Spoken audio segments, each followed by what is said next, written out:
Auschwitz, un nom qui, à lui seul, incarne l'horreur du XXe siècle. Mais Auschwitz n'était pas seul. Il n'était que la pointe d'un système immense, organisé, hiérarchisé, étendu sur toute l'Europe. Un univers concentrationnaire, un maillage de centres de mise à mort, de camps d'internement, de transit ou de travail forcé, où plusieurs millions d'hommes, de femmes et d'enfants furent enfermés, exploités et assassinés. Il faut comprendre comment cet univers s'est mis en place, comment il s'est étendu et ce que sa géographie nous révèle de la logique du régime nazi. Sortons nos cartes. Peu de temps après l'arrivée au pouvoir d'Hitler, le premier centre de détention nazi ouvre en mars 1933 à Dachau, près de Munich. Officiellement, il s'agit d'un lieu pour rééduquer les opposants politiques, communistes, sociodémocrates, syndicalistes. En réalité, Dachau devient le modèle d'un système de terreur. Sous la direction de Theodor Eicke, les SS y testent les règles d'humiliation, de travail forcé, de numérotation et d'isolement total. À partir de 1936, d'autres centres s'ouvrent. Sachsenhausen, Buchenwald, Ravensbrück. On y enferme désormais des juifs, des roms, des homosexuels, des témoins de Jéhovah. En 1939, l'Allemagne nazie dispose déjà d'un appareil répressif complet, maîtrisant l'art d'enfermer, d'exploiter et d'effacer l'individu. Avec la guerre, et notamment en raison du pacte germano-soviétique, le système franchit les frontières. En septembre 1939, la Pologne est envahie. Varsovie, Lodz, Cracovie, les ghettos s'installent, isolant les populations juives derrière des murs. De nouveaux centres apparaissent, comme Majdanek ou Auschwitz. À l'ouest, l'Allemagne nazie étend son modèle dans tous les espaces qu'elle domine. Natzwiller-Struthof en Alsace annexée, Amersfoort aux Pays-Bas par exemple. Partout, la même logique. Enfermer, exploiter, exterminer les ennemis réels ou supposés du Reich. Mais à l'Est, en 1941, la guerre contre l'Union soviétique ouvre une nouvelle phase, celle du meurtre de masse. Malgré le pacte germano-soviétique conclu entre Hitler et Staline, en juin 1941, l'armée allemande envahit l'Union soviétique. Il s'agit de l'opération Barbarossa. Derrière elle, 4 groupes spéciaux de la SS, les Einsatzgruppen, suivent. Leur mission, éliminer les juifs, les cadres communistes, les tziganes. De village en village, ils rassemblent les populations, les conduisent à la lisière des forêts, les font creuser leurs propres fosses. À Babi Yar, près de Kiev, 33 771 juifs sont exécutés en 2 jours. À Minsk, Riga, Vilnius, les vallées deviennent des cimetières à ciel ouvert. Entre 1941 et 1943, près d'1,5 million de juifs sont assassinés ainsi, par balles, sans camp, sans train. Cette Shoah par balle est le prélude de l'extermination industrielle. Le 20 janvier 1942, dans une villa cossue de la banlieue de Berlin, 15 hauts fonctionnaires nazis se réunissent. Reinhard Heydrich préside la conférence de Wannsee.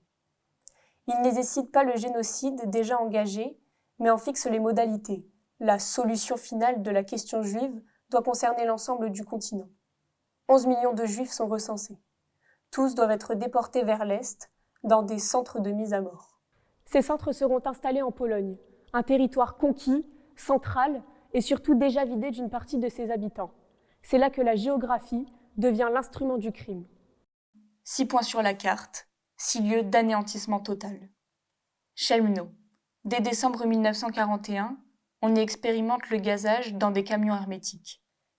Entre 1942 et 1943, Belzec, Sobibor et Treblinka appartiennent à l'opération Reinhardt. Ils n'ont qu'une fonction, tuer. Les déportés y arrivent par train, sont gazés dans les 2 heures, et les corps, brûlés dans des fosses. Majdanek et Auschwitz-Birkenau sont plus vastes, combinant internement, travail forcé et mise à mort. L'efficacité du système repose sur la logistique. Rien n'est laissé au hasard. Les chemins de fer deviennent les artères du génocide. Des trains partent de Paris, de Bruxelles, d'Amsterdam, de Salonique, de Prague, de Vienne. Tous convergent vers les centres de mise à mort. Les horaires sont coordonnés par la compagnie nationale allemande. Les SS gèrent les listes, la police locale organise les rafles. Chaque convoi est minuté, chaque wagon numéroté. À Auschwitz, les déportés aptes au travail sont exploités par des entreprises allemandes. IG Farben, Siemens, Krupp qui s'installent à proximité. Le crime devient un rouage de l'économie de guerre. La logique du profit s'allie à celle de l'extermination. En France, l'antisémitisme d'État se met en place dès octobre 1940. Sans contrainte directe, le régime de Vichy promulgue le statut des Juifs, excluant des milliers de Français de la vie publique. Les Français de confession juive sont recensés.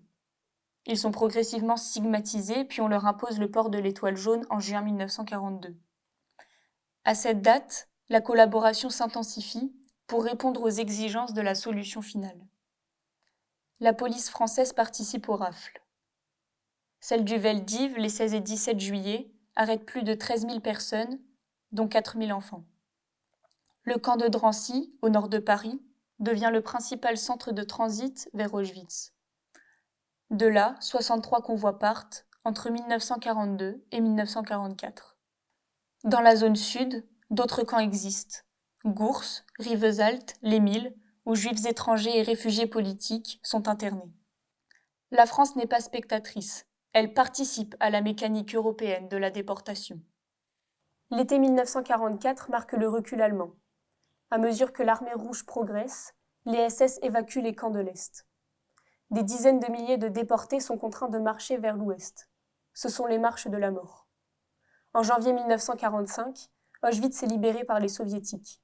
Puis viennent Buchenwald, Bergen-Belsen, Dachau, Ravensbrück. Les Alliés découvrent l'indicible. Des cadavres entassés, des rescapés squelettiques et des installations d'extermination à grande échelle. Au total, les historiens recensent plus de 40 000 sites d'internement, de travail, de transit ou de mise à mort. L'univers concentrationnaire nazi n'est pas une accumulation de lieux isolés, mais un réseau cohérent, planifié, hiérarchisé. Les cartes le montrent. La géographie européenne elle-même a servi d'instrument à la politique de destruction. Auschwitz en est le symbole, mais il n'était qu'un maillon d'une machine de mort européenne. Derrière chaque point sur la carte, il y a un visage, une histoire, une mémoire. Cartographier cet univers, c'est rappeler que le crime fut organisé, administratif, géographique, et que la mémoire, elle aussi, doit se transmettre, point par point, lieu par lieu, génération après génération.